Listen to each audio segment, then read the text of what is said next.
Ова се последните вести денеска. Добро вечер. Safe City и официјално стартува на 1 февруари. Ова го потврди премиерот Мицкоски, според кого надминати се блокадите од ДУИ.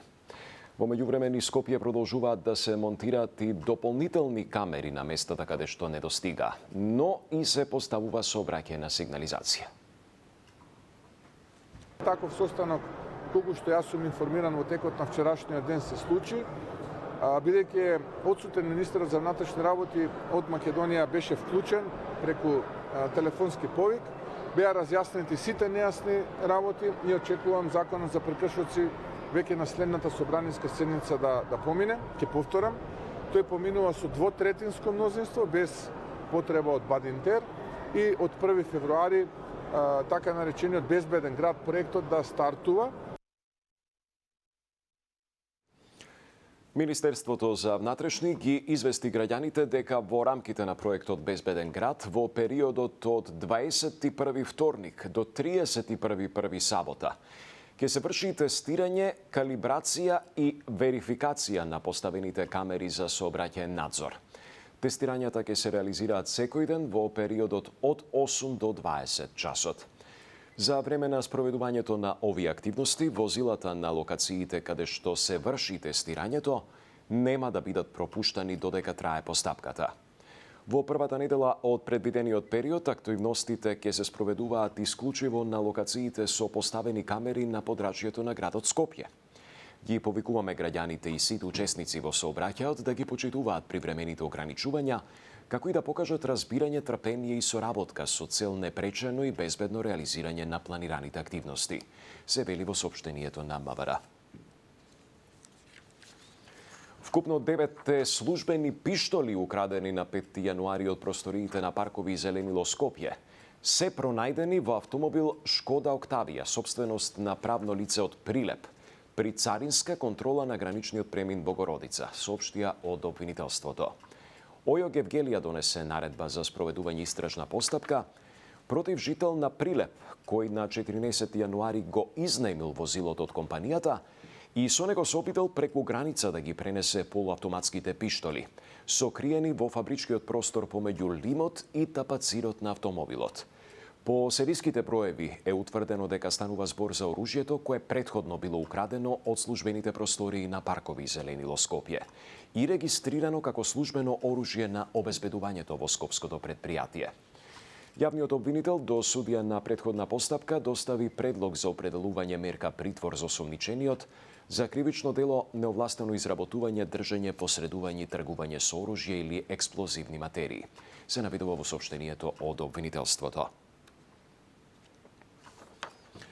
Од СДСМ обвинуваат дека, како што велат, погрешните политики на владата директно довеле до суспендирање на обработката на американските визи за македонските граѓани. Според нив, ова е јасен политички сигнал за недоверба во институциите и опасно загрозување на стратешкото партнерство со САД. Премиерот Мицкоски пак порача дека следните денови ќе имаме убави вести во однос на визите. Соединетите американски држави внимателно следат состојбата во земјата и овој, како што кажав, јасен сигнал дека гледаат проблем, односно дека нешто не е ред во нашата држава. Толку од овој периметар на премиерот Мицкоски, кој што со мит се обидуваше да создаде таква слика во нашата држава. Неговите одлични, специјални односи, како што самиот милуваше да каже, со САД, се толку добри што завршивме во периметарот на Сомалија и земјите од третиот свет. Јас жалам што опозицијата после жестоките и рафални критики кон нашиот стратешки партнер Обединетото кралство сега истото тоа го прави кон Соединетите американски држави. Ке ве потсетам, не така одамна, кога беа наметнати оние трговски тарифи од 33-35%, истите тие опозицијски перјаници, кои таа да го навредуваат нашиот стратешки партнер Соединетите американски држави, а никаде ги немаше да се извинуваат кога се нивелираше таа ставка на 15%. Очекувам многу добри вести за македонските граѓани наскоро. Во Собранието почна јавна расправа по предлог законот за изменување и дополнување на кривичниот законник. Познавачите кои зедоа збор се со различни мислења за квалитетот на измените. Деталите од Михајло Видимлиски. Критики, но и пофалби за измените на кривичниот законник кои влегоа во собраниска процедура. Адвокати и професори денеска дискутираа на јавната расправа, каде ги изнесоа своите забелешки. Според професорката Ана Чупеска, новиот член за злоупотреба на службената положба е, како што рече, правна тврдина за заштита на функционерите. Адвокатката Ружица Николовска пак смета дека измените ја враќаат правната сигурност на граѓаните. Субсидијарната клаузула во случајот дека потешкото дело ќе ги повреди правата на друг, ако не се исполнети други обележја, станува мртво слово на хартија, исто како и во нестрикните измени од претходно. Така што ова е правна тврдина за заштита на функционерите. Сега пред нас, барем јас гледам текст преку кој се обидуваме да вратиме нешто и да воспоставиме некаква правна сигурност и еднаквост за сите кои што се инволвирани во судските процеси. Представници на невладиниот сектор пак предлагаат да се утврдат поригорозни казни за злоупотребите на јавните набавки и да се врати членот 353 пред спорните измени од 2023-та, или пак да се чека комплетно нов кривичен законник. Сметаме дека со предложените измени на членот 353 ќе се создаде правна несигурност и ќе се даде можност дури и актуелните кривични предмети да бидат запрени затоа што инкриминациите по кои се водат актуелните, барем зборувам оние познати во јавноста и големите случаи, ниту еден не е по овие два основи кои се наведени во предложеното решение. Во пракса постојат бројни случаи на злоупотреба на интимни материјали кои не содржат експлицитна голотија или сексуален чин, но предизвикуваат сериозна повреда на достоинството, безбедноста и психолошката состојба на лицето. Ова решение само парцијално ги решава проблемите кои ги воведовме со измените од 2023 година. Точно се враќа искористувањето на службената положба како действие на сторување на кривичното дело, но имотна користа која што се стекнува се сведува исклучиво на имотна корист. Со предложените измени се враќа злоупотребата на службената положба при јавните набавки, но со помала казна од претходно, односно со горна граница до 10 години. Повисоки казни според предложеното решение има кај злосторничко здружување и несовесно работење.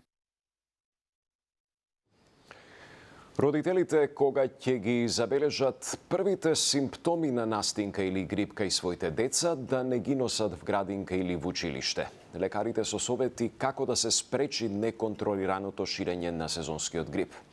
Очекувањата на лекарите се дека ќе има и зголемување на заразените и поради тоа порача училиштата да обрнат поголемо внимание на хигиената.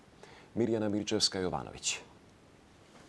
Учебната година продолжува на 20 јануари, откако Институтот за јавно здравје и Министерството за здравство потврдија дека нема пречка за старт на учебната година со состојбата на грип. Изјави министерката за образование и наука Весна Јаневска. Таа со апел родителите да не ги продолжуваат одморите со старт на новото полугодие. Сите училишта ќе почнат навремено со новата училишна година, затоа што вчера веќе имавме од Министерството за здравство и од Институтот за јавно здравје дека нема да има пречки за почеток на новата учебна година. Тоа апелирам до родителите. Учениците да се да се редовни во училиштето и што е можно поретко да изоставуваат, затоа што сите испитувања и во Македонија и сегде во светот велат дека учениците кои редовно ги посетуваат училиштата постигнуваат подобри резултати. Во детската клиника за респираторни заболувања Козле објаснуваат дека инкубацијата на грипот е кратка и со првите симптоми на кашлица и кивање децата да останат дома со цел да не се шири грипот. Исто така и во училиштата да се води посебна хигиена во училниците ходниците и тоалетите. Тогаш го очекуваме и зголемениот број на прегледи од следната недела, која ќе тргнат на школа. Што значи тоа? Да не одат во школа и оние деца кои што киваат, кашлаат, дури пред да имаат и температура, затоа што и ден-два пред почетокот на симптомите, децата се заразни. Инкубацијата е кратка, така да доколку едно дете било во контакт со други деца, се очекува во наредните денови дека ќе заболи од грип. Така што сите оние не можете вие на децата да им кажете да стават шамивче, да кашлаат во ракав или да стават рака на устата. Така што сите оние кои што имаат симптоми да се почуваат дома, да видат дали ќе се развијат тие симптоми во нешто полошо. Во болницата Козле дневно има и по 200 прегледи и 80 хоспитализации. Најмал пациент е едномесечно бебе.